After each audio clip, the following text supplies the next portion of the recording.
오늘도 하나님의 은혜가 충만하시기를 기도합니다. 오늘 하나님의 말씀은 민수기 15장입니다. 민수기 15장에서는 이스라엘 자손에 말하여 그들에게 이르라. 너희는 내가 주어 살게 할 땅에 들어가서 여호와께 화제나 번제나 서원을 갚는 제사나 낙헌제나 정한 절기에 소나 양을 여호와께 향기롭게 드릴 때에 그러나 그러한 헌물을 드리는 자는 고운 가루 10분의 1에 기름 4분의 1 흰을 섞어 여호와께 소제로 드릴 것이며. 지금 이스라엘 백성들은 가나안 땅에 들어가지 못했습니다. 지금 광야에서 텐트를 치고 살고 있습니다. 그들의 먹거리는 자신들의 직업이나 또는 자신들이 경작하거나 또는 목축업을 통하여 얻은 것이 하나도 없습니다.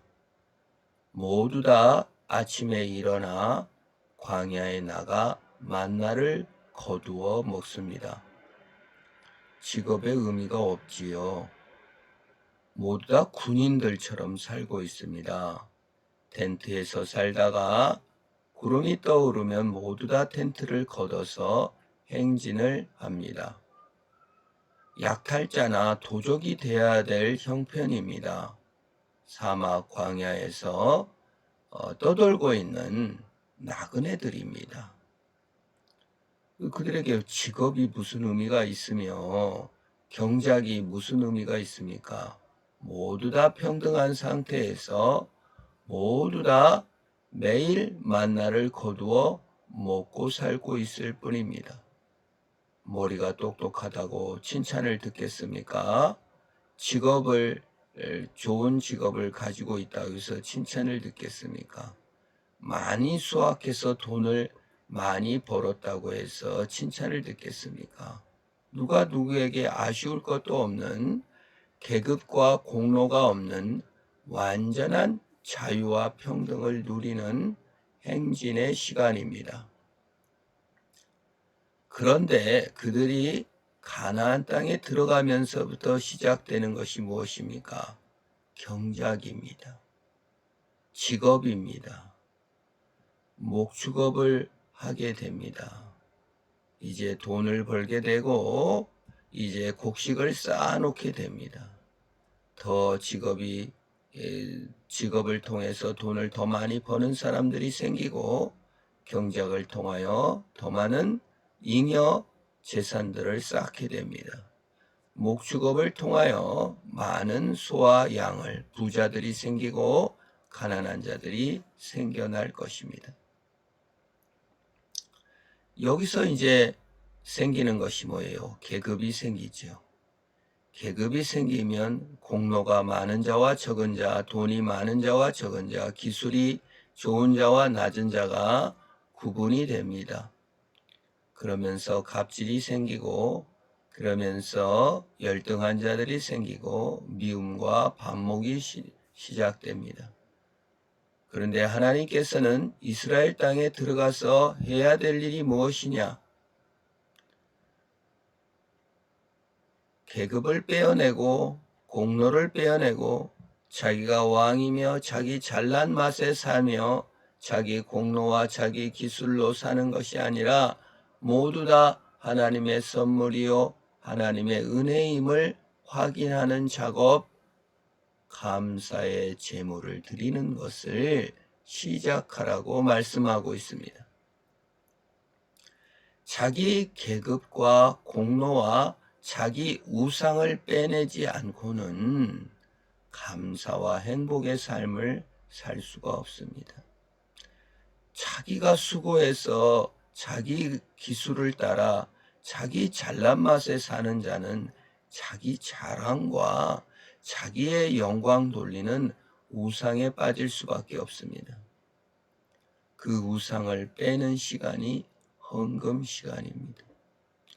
누구든지 헌금을 드리는 이유는 자기 잘난 맛에 자기 공로를 드리는 것이 아니라 하나님께서 주신 은혜를 생각하며 자기 우상을 빼어 하나님께 드려야 합니다. 내 잘난 맛에 안 삽니다. 내 공로를 따라 살 수 없습니다. 이건 계급이 아니고 하나님이 주신 선물일 뿐입니다. 하나님이 기회를 주셨을 뿐이에요. 라고 드려야 합니다. 주께서 베푸신 은혜가 너무 커서 하나님께 드리는 것입니다. 내 공로를, 내 계급을 자랑하는 시간이 아니라는 것입니다.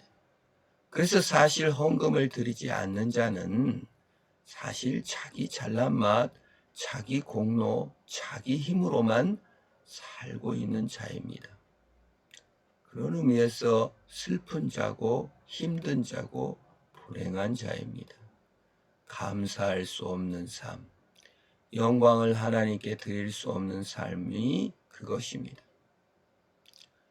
헌금이 아까운 것은 사실은 자기 땀과 피와 눈물로 살기 때문에 아깝습니다.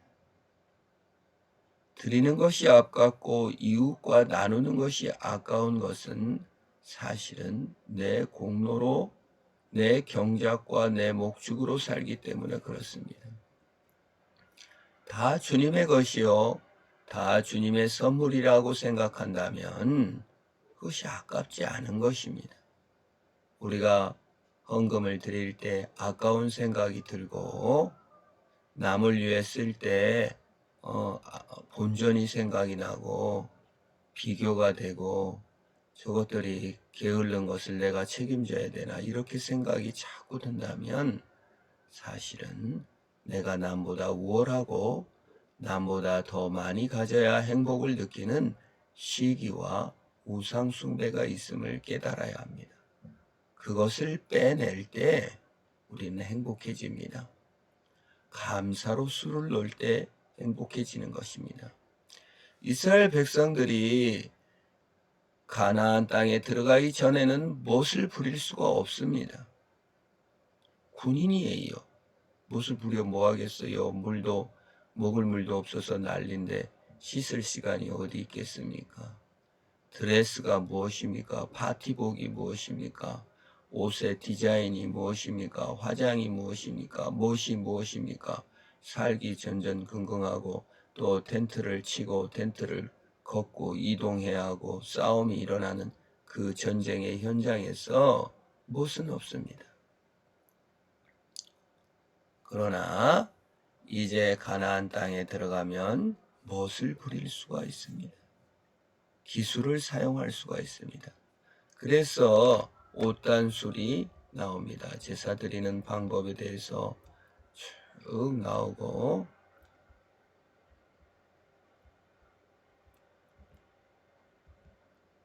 이스라엘 자손에게 명령하여 대대로 그들의 옷단 귀에 술을 만들고 청색끈을 그 귀의 술에 더하라.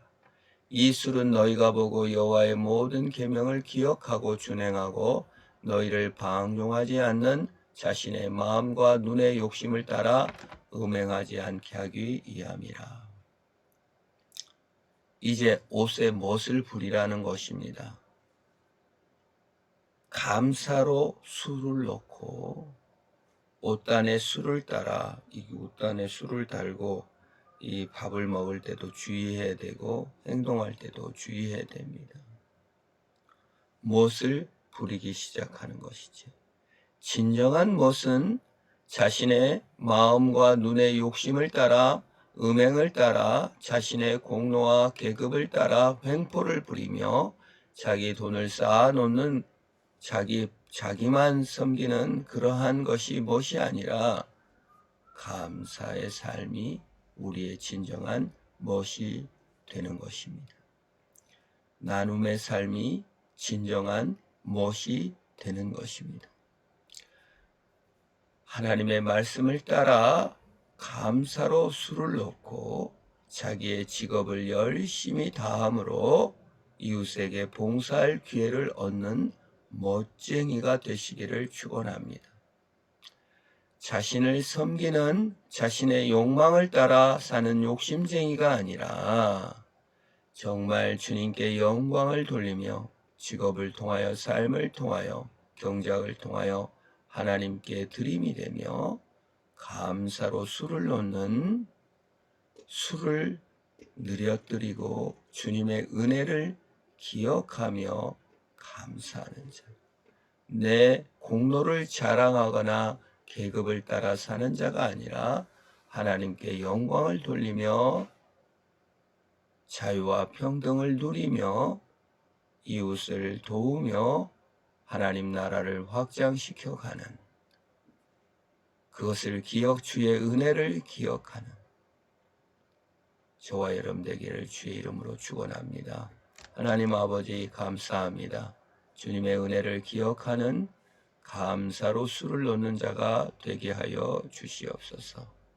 내 경작과 내 목축과 내 기술을 신뢰하지 아니하고 하나님께서 주신 기회인 줄 알고 감사와 헌물을 드리며 하나님 앞에 승리하게 하옵소서. 또 직업을 통하여 기술을 통하여 하나님을 나타내 드리는 하나님께 영광을 돌리는 멋진 삶의 수를 놓게 하옵소서. 예수님의 이름으로 기도합니다. 아멘.